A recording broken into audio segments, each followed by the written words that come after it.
कैसे हैं आप सब। स्वागत है आपका टीचिंग इंस्टीट्यूट में। बात करेंगे आज हम लोग सीटेट दिसंबर जनवरी 2022-23 के लिए। सीटेट दिसंबर 2022-23 के लिए हमने जो प्रैक्टिस सेट आपके लिए लाया है वो रेगुलर आपको प्रैक्टिस सेट सीडीपी के मिल रही है। लेकिन आज जो हम प्रैक्टिस सेट कर रहे हैं ये सीडीपी के जो प्रैक्टिस सेट अमृत वाले क्लास हैं। आपको पता है कि हम अलग से एक अमृत वाले क्लास की भी यहाँ पर चालू कर चुके हैं। इसके लिए आज हमारी दूसरी क्लास है जिसमें हम मोस्ट इम्पोर्टेंट 500 क्वेश्चनों को डिस्कस करेंगे जो आपको डायरेक्ट एग्ज़ाम्स के कनेक्ट होंगे। इसमें पेडागोजी वाले नहीं होंगे, टीचिंग मेथड वाले नहीं होंगे। डायरेक्ट एग्ज़ाम से जो कंटेंट वाली क्लास होती है, कंटेंट वाली क्लास वो आपको यहाँ पर प्रोवाइड करवाई जाती है टीचिंग इंस्टीट्यूट के द्वारा।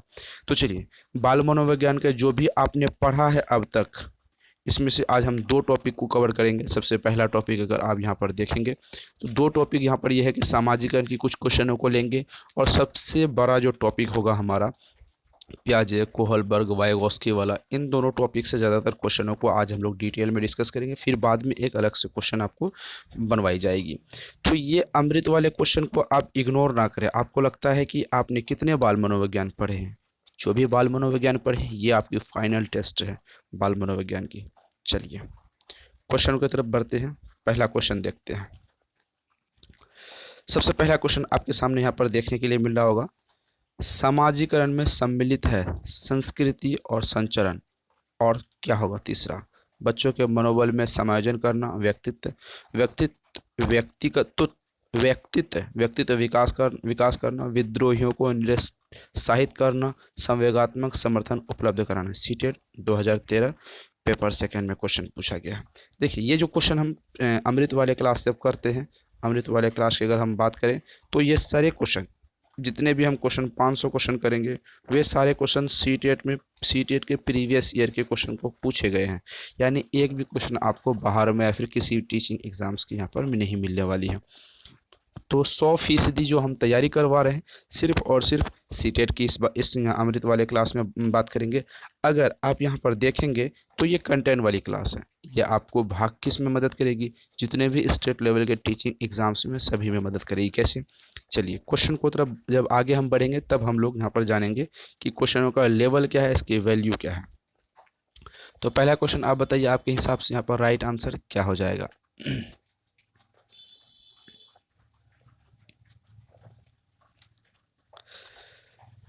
पहला क्वेश्चन का देखते हैं, सामाजिकरण में सम्मिलित है संस्कृति और संचरण, व्यक्तित्व और व्यक्तित्व का विकास। Option number B right answer होगा। आगे बढ़ते हैं हम लोग क्वेश्चन की तरफ। आगे क्वेश्चन आपको देखने के लिए मिलता है, निम्नलिखित में से कौन सा सामाजिकरण की निष्क्रिय एजेंसी है। देखिए, एक होती है एक्टिव, क्या होती है, एक होती है एक्टिव, एक होती है डी एक्टिव, एक होते हैं सक्रिय, एक होते निष्क्रिय। तो यहाँ पर एक्टिव के बारे में नहीं होगा, यहाँ पर डी एक्टिव होगा। ये चीज़ें आप समझ लेंगे। तो इको क्लब, परिवार, सार्वजनिक पुस्तकालय, स्वस्थ क्लब। सीटेट पेपर फर्स्ट 2014 का क्वेश्चन है। चलिए ऐसे क्वेश्चन, ये क्वेश्चन क्या यूपी टेट में पूछे जाएंगे, 100% पूछे जाएंगे। बी टेट में पूछे जाएंगे, 100% पूछे जाएंगे। एच टेट की बात करें तो एच टेट में क्वेश्चन पूछे जाएंगे, 100% पूछे जाएंगे। उत्तराखंड यूके टेट में पूछी जाएगी, 100% ऐसे क्वेश्चन पूछे जाएंगे। यानी हम जो यहाँ पर कंटेंट वाली क्लास करते हैं, ये क्वेश्चन ऑल ओवर इंडिया में जितने भी टीचिंग एग्ज़ाम्स होती है, चाहे DSSS हो, रीट हो, स्टेट लेवल के टीचिंग एग्ज़ाम्स जो भी हो, सभी में पूछे जाएंगे। और सुपर टेट की तैयारी जो स्पेशली आप करते हैं वो भी इसमें भी पूछे जाएंगे। तो चलिए निष्क्रिय के बारे में बताइए, निष्क्रिय यहाँ पर क्या होगा। एक होता है सक्रिय यानी एक्टिव, ये होता है निष्क्रिय यानी डीएक्टिव। तो राइट आंसर क्या हो जाएगा, परिवार। ऑप्शन नंबर क्या हो जाएगी, परिवार, बी राइट आंसर। निम्नलिखित में से कौन सा द्वितीयक सामाजिकरण एजेंसी का उदाहरण है। परिवार एवं मीडिया, विद्यालय एवं आस पड़ोस, परिवार एवं आस पड़ोस। सेकेंडरी पूछा है। तो सामाजिकरण की एजेंसी कौन है बच्चों के लिए। देखिए, जब बच्चा छोटा होता है, 6 साल की अवस्था में वो स्कूल जाना शुरू करता है। 11 साल तक वो, 11 से 12 साल तक वो प्राथमिक स्कूलों में रहता है, वह प्राथमिक स्कूलों में अपनी पढ़ाई को कंप्लीट करता है। प्राथमिक स्कूलों से पहले वो अपने परिवार में रहता है। क्या रहता है? अपने परिवार में रहता है। तो फर्स्ट तो अपने परिवार होगा। सेकंड की वहाँ पर बात की जाए तो सेकंड क्या होगा, ये चीज़ें आप पहले ध्यान में समझिए कि सेकंड के बारे में पूछा गया। तो सेकेंडरी यहाँ पर क्या होगा? अगर पहला फर्स्ट यहाँ पर क्या होगा? फर्स्ट परिवार होता है, परिवार एवं माता पिता, परिवार एवं माता पिता। तो सेकंड क्या हो जाएगा? सेकंड होगा यहाँ पर परिवार एवं आस पड़ोस। सेकंड जो होता है आस पड़ोस। थर्ड के बारे में अगर हम बात करें तो विद्यालय यहाँ आती है। परिवार के बाद अब जो बच्चे होते हैं वे कहाँ घुलते मिलते हैं? अपने आस पड़ोस में घुलते मिलते हैं। आगे क्वेश्चन समझ गए आप? चलिए डिटेल डिस्कस करते चलेंगे। आगे क्वेश्चनों की तरफ हम लोग बढ़ते हैं। आगे क्वेश्चन यहाँ पर कहता है आपसे क्वेश्चन नंबर कितना है? 53। क्वेश्चन नंबर यहाँ पर तीसरा है हमारा। परिवार एवं आस पड़ोस बच्चे के सामाजिकरण की प्राथमिक एजेंसी है, मध्य एजेंसी है, द्वितीयक एजेंसी है, मनोवैज्ञानिक एजेंसी है। पेपर फर्स्ट 2019 का क्वेश्चन है। अभी हमने जो क्वेश्चन करा ये क्वेश्चन तो उसी बेस में था। कौन वाला क्वेश्चन? द्वितीयक परिवार एवं आस पड़ोस कौन सी एजेंसी थी? हमने अभी तो थोड़ी देर पहले क्वेश्चन को करा। ये प्राथमिक थी, द्वितीयक थी, क्या थी?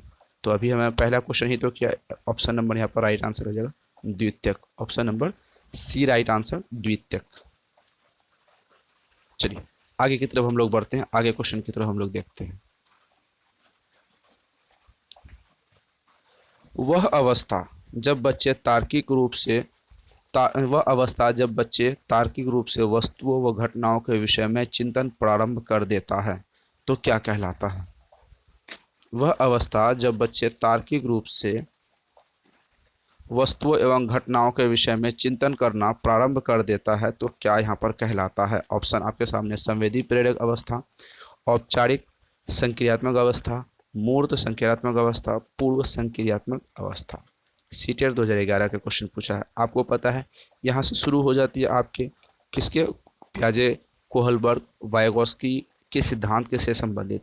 आपने कितने पढ़े हैं? यहाँ पर सवाल आता है, आपने बाल मनोविज्ञान को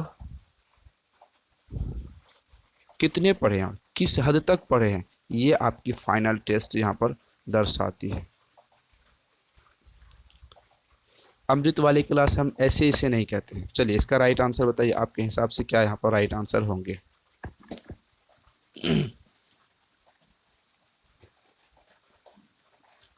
तो यहाँ पर बात करें तार्किक रूप से बच्चा कब चिंतन करता है। अगर प्रारंभिक रूप से चिंतन करता है संवेदी प्रेरक अवस्था या सेंसरी मोटर स्केल में, वो तर्क नहीं लगा सकते। यहाँ तार्किक का मतलब होता है लॉजिक नहीं कर सकते, तो तार्किक रूप से ये तो नहीं होगा। औपचारिक संक्रियात्मक ये भी नहीं होगा। तो यहाँ पर मूर्त संक्रियात्मक अवस्था, मूर्त का मतलब होता है आपके सामने जो फेस टू फेस होता हो, जो रियलिटी में हो। पहले बच्चे के सामने रियलिटी आएगी तभी बच्चे तर्क कर पाएंगे। पहला। दूसरी सवाल अब यहाँ पर आता है, यह अवस्था कब से कब तक होती है? 7 से 11 वर्ष तक यह अवस्था होती है। इसमें बच्चों के जो मनोवैज्ञानिक क्षमता का विकास होता है। इसमें संख्या संरचना होता है, संख्या बोध होता है, वर्गीकरण पर वो ज़्यादातर ध्यान दे पाते हैं बच्चे। पारस्परिक रूप से क्षमता का बोध इसी में हो जाता है। तो कब होती है? मूर्त संक्रियात्मक अवस्था। ये जीन पियाजे के द्वारा दिया गया यह अवस्था है, याद रखेंगे। इनको क्या कौन सी अवस्था कहते हैं? जीन पियाजे के द्वारा दी गई यह अवस्था होगी। आगे बढ़ते हैं।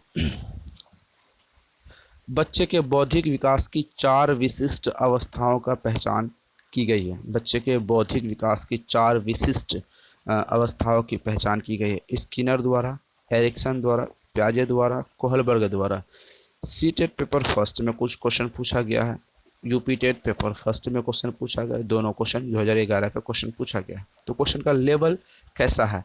क्या आपने उत्तराखंड, रीट, हरियाणा, बिहार और उत्तर प्रदेश, झारखंड, जहाँ से भी टीचिंग एग्जाम्स की तैयारी करते हैं, यही तो क्वेश्चन आपसे ज़्यादा पूछे जाते हैं और यही क्वेश्चन आपको ज़्यादा कन्फ्यूज़ करते हैं और दिक्कत भी यही क्वेश्चन ज़्यादातर आपको यहाँ पर करते हैं। राइट आंसर बताइए, इसका राइट आंसर क्या होगा? अगर हम बात करें बौद्धिक विकास की 4 विभिन्न अवस्थाओं की बात करें तो हमने लेक्चर क्लास जब कराया था प्याजे महोदय ने बताया था। पहला क्या था, संवेदी गामक अवस्था जो 0 से संवेदी गामक अवस्था जो 0 से 2 वर्ष की होती थी। दूसरा है पूर्व संक्रियात्मक अवस्था जो 2 से 7 वर्ष होती थी। तीसरी बात करें मूर्त संक्रियात्मक अवस्था जो पिछले क्वेश्चन की हमने बात की 7 से 11 वर्ष यहाँ पर होती है। चौथे की बात करें औपचारिक संक्रियात्मक अवस्था जो 11 से 16 वर्ष तक की होती है। ये चीज़ें आप याद रखें, ये चीज़ों को आप नोट्स बना लें। अगर आप यहाँ पर नोट्स बनाते हैं, नोट्स नहीं बना पाएंगे तो दिक्कत होगी। चलिए वहाँ पर भी दिक्कत यहाँ होने की कोई ज़रूरत नहीं है। अगर आप कंप्लीट नोट्स नहीं बना पाते हैं तो हम आपको कंप्लीट नोट्स प्रोवाइड करते हैं। लास्ट में, इस वीडियो के लास्ट में आपको नंबर मिल जाएगी, वहाँ पर जाके आप कंप्लीट नोट्स ले सकते हैं। उस नंबर पर व्हाट्सअप करेंगे, पीडीएफ फॉर्म में आपको कंप्लीट नोट्स मिल जाएगी। राइट आंसर आपको पता चल गया। आगे बढ़ते हैं हम लोग। प्याजे के अनुसार निम्नलिखित में से कौन सी अवस्था है जो बच्चा मूर्त संकल्पनाओं के विषय में तार्किक चिंतन आरंभ कर देता है। मूर्त संकल्पना जो उसके सामने जो होती है वो उस संकल्पना यानी कॉन्सेप्ट के बारे में, सॉरी सवाल पूछा अमूर्त संकल्पना। अमूर्त का मतलब होता है अब्स्ट्रैक्ट, ठीक है। अब्स्ट्रैक्ट यानी ये मतलब होता है वो कल्पना करता है, सोचता है, जो उसके सामने प्रत्यक्ष रूप में है नहीं उनके बारे में वो चिंतन करना शुरू कर देता। अवस्थाओं के बारे में पूछा है। औपचारिक संक्रियात्मक अवस्था 12 वर्ष के ऊपर, मूर्त संक्रियात्मक अवस्था 7 वर्ष से 11 वर्ष के ऊपर, संवेदी प्रेरक अवस्था जन्म से 2 वर्ष के ऊपर, पूर्व संक्रियात्मक अवस्था 2 से 7 वर्ष के ऊपर। पेपर फर्स्ट 2011 का क्वेश्चन है। चलिए राइट आंसर आपके सामने क्वेश्चन है, राइट आंसर आपको यहाँ पर बताने हैं।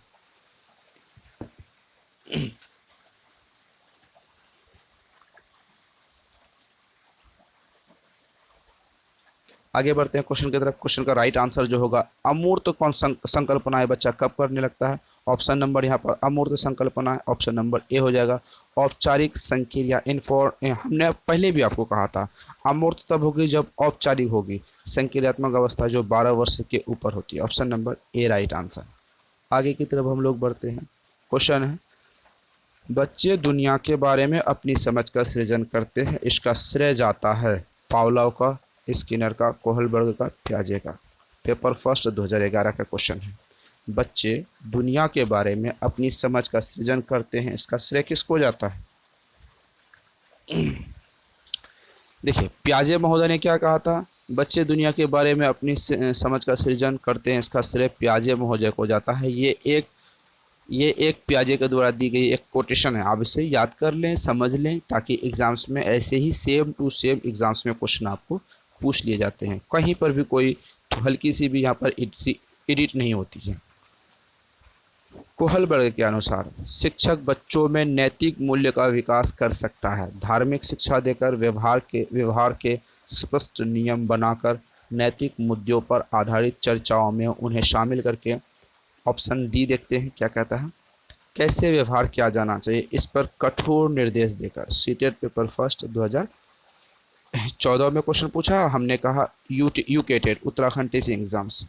शुरुआत में हमने आपसे कहा था कि आप जो भी स्टेट लेवल की टीचिंग एग्ज़ाम्स की स्टेट लेवल की आपको टीचिंग एग्ज़ाम्स की तैयारी करते हैं, ठीक है, चाहे वो उत्तर प्रदेश से हो, उत्तराखंड हो, बिहार हो, झारखंड हो, राजस्थान हो, हरियाणा हो, असम हो, पश्चिम बंगाल हो, पंजाब हो, जो भी टीचिंग एग्ज़ाम्स की तैयारी आप स्टेट लेवल की करते हैं, सीटेट की तो प्रैक्टिस कर रहे हैं। जो अमृत वाली क्लास होती है, ये क्लास अमृत है, सबके लिए है, सब टीचिंग एग्ज़ाम्स में ये अब भारी पड़ेगी। ये क्वेश्चन ही ऐसा है, हमने क्वेश्चनों को सेलेक्ट ही ऐसा किया है। तो चलिए राइट आंसर आप यहाँ पर बताइए आपके हिसाब से क्या राइट आंसर होंगे। कोहलबर्ग ने यहाँ पर कहा है कि शिक्षक नैतिक मूल्यों का विकास नैतिक मुद्दों आधारित चर्चाओं पर कर सकते हैं। नैतिक मूल्यों का विकास जो नैतिक मुद्दों और उससे रिलेटेड आधारित चर्चाओं पे करेंगे तो वो बच्चे उस चीज़ों में ढल जाएंगे। प्याजे के अधिगम के संज्ञानात्मक सिद्धांत के अनुसार वह प्रक्रिया जिसके द्वारा संज्ञानात्मक संरचना को संशोधित किया जाता है वो कहलाती क्या है। समावेशन, समायोजन, स्कीमा, प्रत्यक्षीकरण। पेपर सेकंड 2012 के क्वेश्चन। थोड़े टफ क्वेश्चन भी आएंगे, क्योंकि यहाँ पर आप देख सकते हैं पेपर सेकंड का है, तो हम यहाँ पर पेपर फर्स्ट पेपर सेकंड दोनों को एक साथ लेके चल रहे हैं। तो राइट आंसर यहाँ पर क्या हो गया?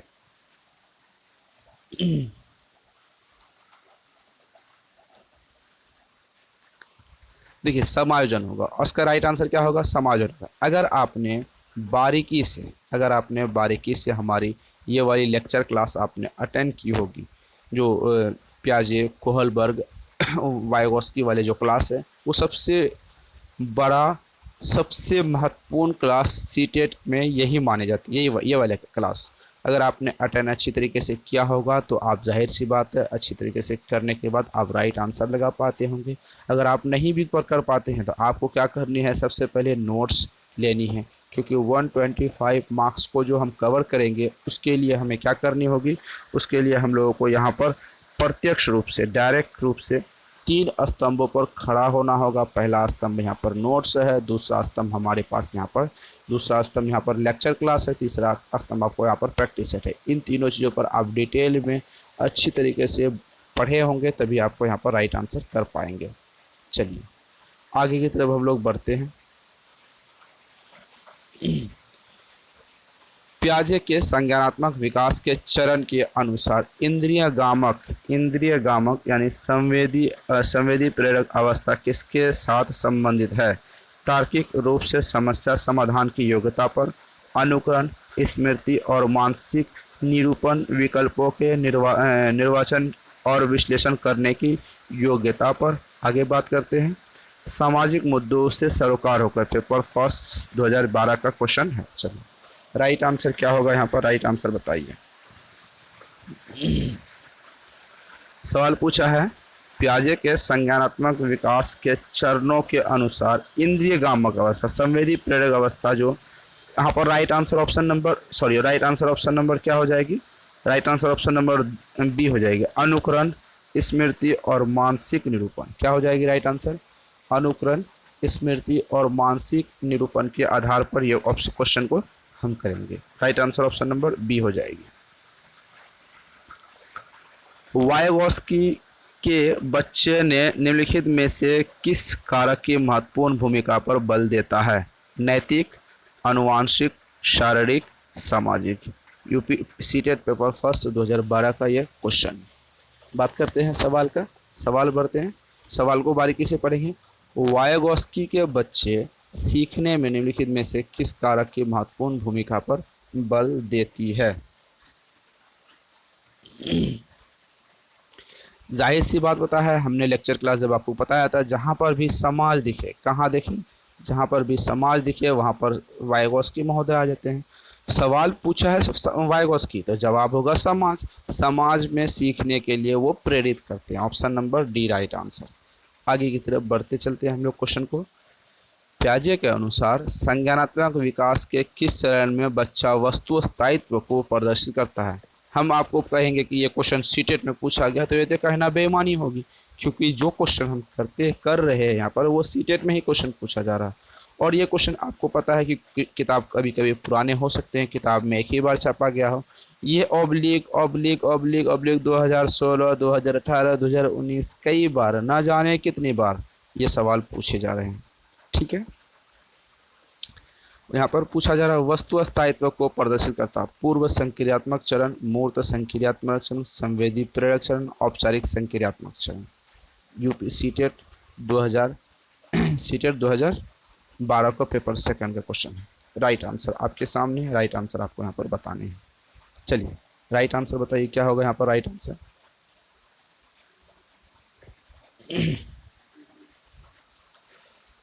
यहाँ पर वस्तु स्थायित्व के गुण कब आती है? संवेदी प्रेरक अवस्था में, यानी सेंसरी मोटर स्टेज में। आपको पता है, हमने पढ़ा के रखा है, ज़्यादा सोचने वाली बात है नहीं। अगर आप ज़्यादा सोचते हैं तो ये दिक्कत वाली बात है। उसके लिए आपको क्या करना होगा, दोबारा लेक्चर क्लास अटेंड कीजिए या फिर आप नोट्स को अच्छी तरीके से बारीकी से पढ़िए। आगे बढ़ते हैं।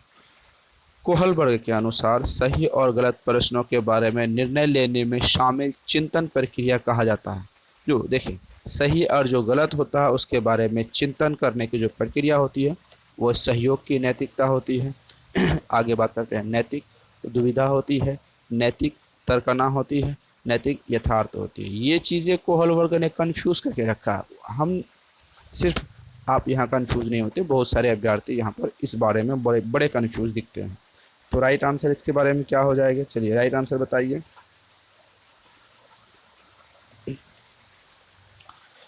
सही जो गलत की अगर बात करें तो नैतिक तर्क ना होगी, नैतिक तर्क ना होगी, क्योंकि तर्क करने में जो मोरालिटी का जो तर्क होता है, लॉजिक होते हैं, उसमें यहाँ पर सही गलत करने में उससे परेशानी यहाँ पर होती है। आगे बात करते हैं। कर्नल सिंह कानूनी कार्यवाही तथा खर्चे के बावजूद आयकर नहीं देते। वे सोचते हैं कि जो भ्रष्ट सरकार को समर्थन नहीं दे सकते, वो अनावश्यक बांधों के निर्माण पर लाखों रुपये खर्च करती है। वे संभवतः कोहलबर्ग के नैतिक विकास के किस अवस्था से जूझ रहे हैं? पाश्य प्रांगत अवस्था, पराप्रांगत अवस्था, पर प्रांगत अवस्था, मूर्त पर प्रांगत अवस्था। सीटेट पेपर सेकंड 2013 का ये क्वेश्चन है। चलिए इसका राइट आंसर आप लगाइए, आपके हिसाब से यहाँ पर क्या राइट आंसर इसका हो जाएगा। आपके सामने ऑप्शंस हैं, राइट आंसर आप लगाइए, आपके सामने यहाँ पर क्या राइट आंसर हो जाएगा।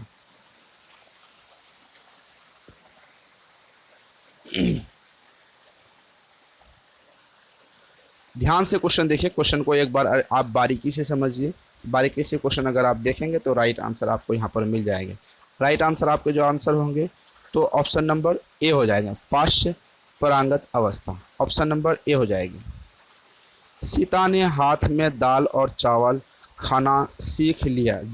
जब उसे दाल और चावल दिए जाते हैं तो वह दाल चावल मिलाकर खाने लगती है।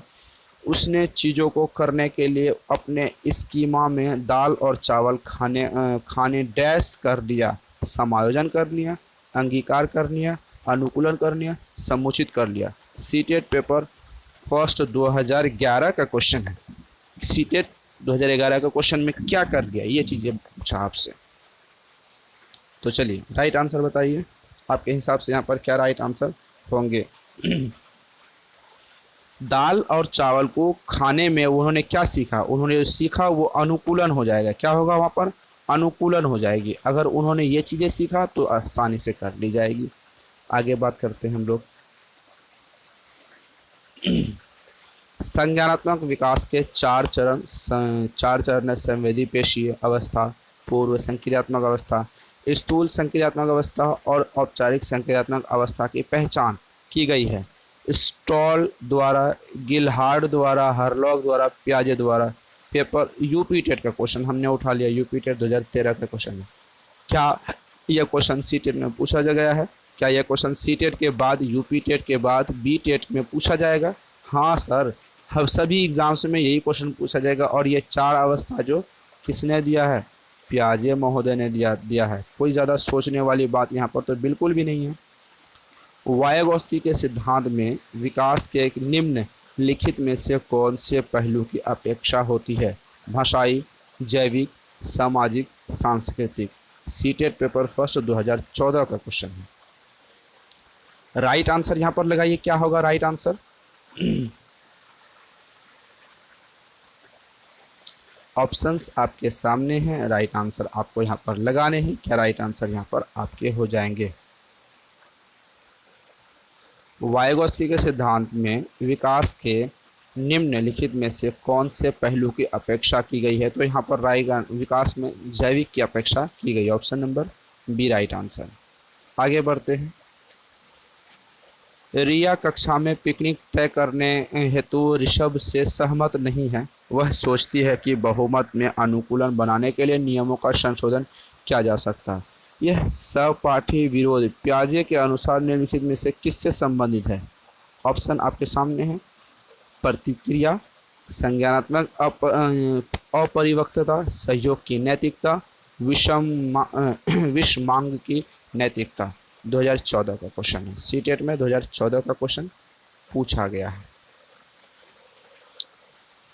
सहयोग की नैतिकता, देखिए एक लड़का है, एक लड़की। यहाँ पर एक लड़की की बात की गई है, जो सीता गीता जो भी है ATC, वो पिकनिक के बाद लड़के के यहाँ जो ऋषभ है लड़का, लड़कों के बातों को वो सहमत नहीं है। तो किससे सहमत है? सहयोग की भावना, फिर दूसरी चीज़ों पर, दूसरे डेस्टिनेशन पर अगर हम बात करें तो वो सहयोग की बात यहाँ पर आ जाएगी। Option number C right answer यहाँ पर हो जाएगी, कोई ज़्यादा सोचने की ज़रूरत भी है नहीं। छिपी हुई वस्तुएं ढूंढ निकालना इस बात पर संकेत देता है कि शिशु निम्नलिखित में से किस किस संज्ञानात्मक कार्य में दक्षता प्राप्त करने लगा है। किस संज्ञानात्मक कार्य में दक्षता प्राप्त यहाँ पर करने लगा है।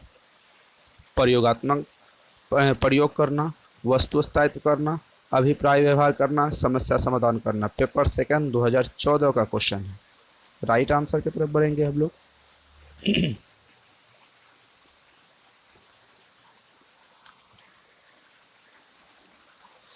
यहाँ पर सोचने वाली, छिपी हुई वस्तु को ढूंढना इस बात पर संकेत करता है संज्ञानात्मक जो वस्तु स्थायित्व, मतलब शिशु यहाँ पर देख रहा था, एक बच्चा यहाँ पर देखता है कि कुछ देर पहले यहाँ पर एक वस्तु थी, फिर वस्तु क्या करती है, कुछ देर बाद वो वस्तु यहाँ से हटा ली जाती है, तो फिर वो वस्तु उसे ढूंढने की कोशिश करता है, छिपी हुई वस्तु को ढूंढने की कोशिश करता है।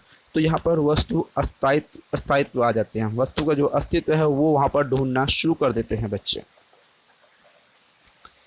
एक शिक्षिका अपनी कक्षा में कहती है कि सभी प्रकार के प्रदत्त कार्य असाइनमेंट का निर्माण इस प्रकार किया गया है कि प्रत्येक विद्यार्थी अधिक प्रभावशाली ढंग से सीख सकते हैं, अतः सभी विद्यार्थी बिना किसी अन्य की सहायता से अपना कार्य पूर्ण करें। यह कोहल वर्ग के किस नैतिक चरण की संकेत कर रहे हैं। औपचारिक चरण, चार कानून और व्यवस्था। आगे बढ़ते हैं हम लोग। पूर्व औपचारिक चरण 2 व्यक्तित्व और विनिमय। पूर्व औपचारिक चरण दंड परिवर्तन। पर औपचारिक चरण 5 सामाजिक संविदा। पेपर फर्स्ट 2014 का क्वेश्चन है। चलिए राइट आंसर बताइए। देखिए असाइनमेंट की बात करें, दत्त कार्य की यहाँ पर बात करते हैं। शिक्षिका का दत्त कार्य इस प्रकार निर्माण किया गया है कि प्रत्येक विद्यार्थी प्रभावशाली ढंग से सीख सकते हैं, तभी किसी अन्य की सहायता के बिना कार्य को पूरा करने के लिए कह रहा है। तो यह औपचारिक किसी के बिना सहायता की मदद के वो यहाँ पर करने की कोशिश कर रहा है।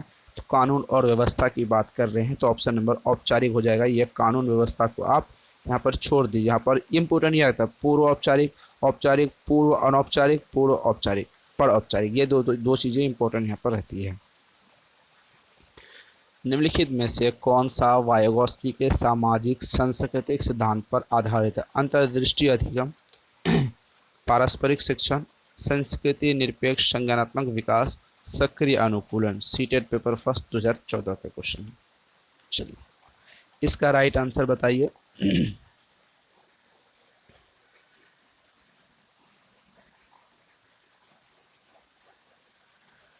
यहाँ पर जो राइट आंसर होगा आपके हिसाब से सामाजिक संस्कृति, वाइगोत्स्की ने कहा सामाजिक संस्कृति सिद्धांत वो पारस्परिक सिद्धांत है। किस पर आधारित है, वो पारस्परिक सिद्धांत पर आधारित है। Option number B right answer. निम्नलिखित में से कौन सा निहितार्थ पियाजे के संज्ञानात्मक विकास के सिद्धांत से नहीं है। कौन ऐसा है जो नहीं है, यानी 3 यहाँ पर होंगे, 1 यहाँ पर नहीं होंगे।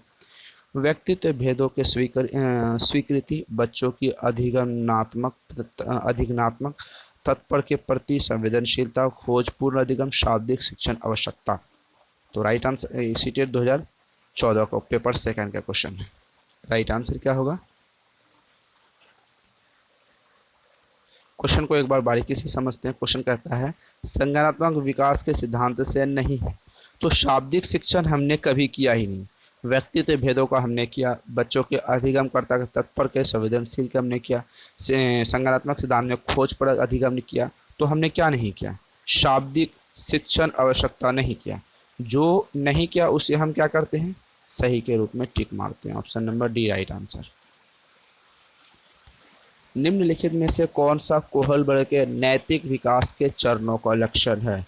ऑप्शन ए है विभिन्न चरण पर गैर पदानुक्रम रूप में आने की ओर बढ़ने, विभिन्न चरण अलग अलग प्रत्युच्चर है ना कि सामान्य प्रतिमान।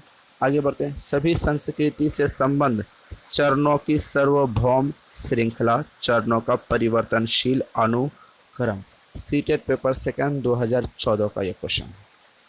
चलिए राइट आंसर क्या होगा यहाँ पर, राइट आंसर ढूंढते हैं हम लोग। जल्दी इसका राइट आंसर बताइए।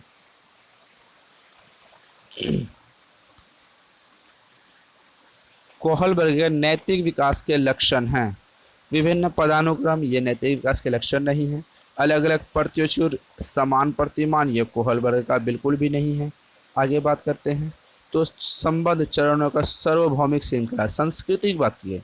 देखिए जहाँ पर समाज और संस्कृति की बात हो, वो वहाँ पर किसके हो जाते हैं, जहाँ पर समाज और संस्कृति की बात हो वहाँ पर कोहलबर्ग के महोदय की बात आ जाएगी। तो राइट आंसर आपके हिसाब से, हमारे भी हिसाब से ऑप्शन नंबर सी हो जाएगी। आगे बढ़ते हैं। वायगॉस्की तथा पियाजे के परिप्रक्षेपियों में से एक प्रमुख भिन्नता है ज्ञान में के सक्रिय निर्माता के रूप में बच्चे का संकल्पना, व्यवहारवादी सिद्धांतों की उनकी आलोचना, भाषा एवं चिंतन के बारे में उनके दृष्टिकोण, बच्चों को एक पालन पोषण का एवं का परिवेश उपलब्ध कराना। सीटेट 2015 का क्वेश्चन है। सीटेट पेपर सेकंड, कुछ पेपर सेकंड के जो क्वेश्चन आएंगे वो थोड़े टफ आएंगे, ये बात अपने ध्यान में रखिए और यही चीज़ों को बारे में आप अच्छी तरीके से समझेंगे। वायगॉस्की की अगर हम बात करें, वायगॉस्की तथा पियाजे ने भाषा एवं चिंतन के बारे में दृष्टिकोण माना। किसके बारे में, ऑप्शन नंबर सी, भाषा एवं चिंतन के बारे में वो बिल्कुल सही माना है। आगे बात करते हैं। लॉरेंस कोहलबर्ग के सिद्धांत में कौन सा स्तर नैतिकता की अनुपस्थिति को सही अर्थ में सूचित करता है? स्तर सेकंड, स्तर चौथा, स्तर फर्स्ट, स्तर तीसरा। पेपर फर्स्ट 2015 का क्वेश्चन है। सवाल पूछा है लॉरेंस कोहलबर्ग, ठीक है, सिद्धांत में कौन सा स्तर नैतिक उपस्थिति की बात की गई है, अर्थ होता है नैतिक उपस्थिति की यहाँ पर अर्थ होता है।